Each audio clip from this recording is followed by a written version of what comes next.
मीरपुर ख़ास में rotary club Mirpur ख़ास तरफ़ा डॉक्टर फरहान ईसा के रोटरी क्लब जो गवर्नर मुंतखब थियण जी एज़ाज़ में पुरवकार तकरीब मुनक़िद कई वई। तकरीब जो ख़ास मेहमान महरान टीवी जो सरवाण गुलाम नबी मोराई ऐं रोटरी क्लब जो गवर्नर डॉक्टर फरहान ईसा हो। जॾहिं ते एज़ाज़ी मेहमान एडिशनल कमिश्नर मीरपुर ख़ास सैयद अताउल्लाह शाह बुखारी ऐं सरदार यासीन मलिक हुआ। उन मौक़े ते महरान टीवी जे सरवाण गुलाम नबी मोराई ख़िताब कंदे चयो त पाकिस्तान माली वसीलनि सां मालामाल आहे, पर अफ़सोस त पाकिस्तान जी मिल्कियत अवाम ते ख़र्च नथी कई वञे।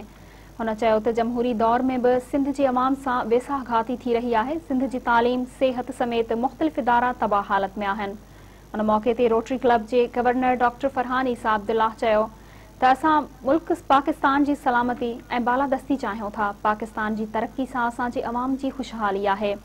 हुन वधीक चयो त सिंध सूबे ते ख़ासि ध्यानु ॾियणु हुकूमत जो अवलीन फ़र्ज़ आहे। मौजूदा वक़्त में सिंध में तरक़ियाती कमनि समेत सेहत तालीम जूं सहूलतूं न हुअण बराबर आहिनि। तक़रीब खे सरदार यासीन मलिक, एडिशनल कमिश्नर मीरपुर ख़ास सैयद अताउल्लाह शाह बुखारी, रोटरी क्लब जे सदर गुलाम नबी, शहजाद ख़ान, अब्दुल रऊफ़, मोहम्मद हनीफ़ ख़ान, हारून खत्री ऐं ॿियनि ख़िताब पिणु कयो।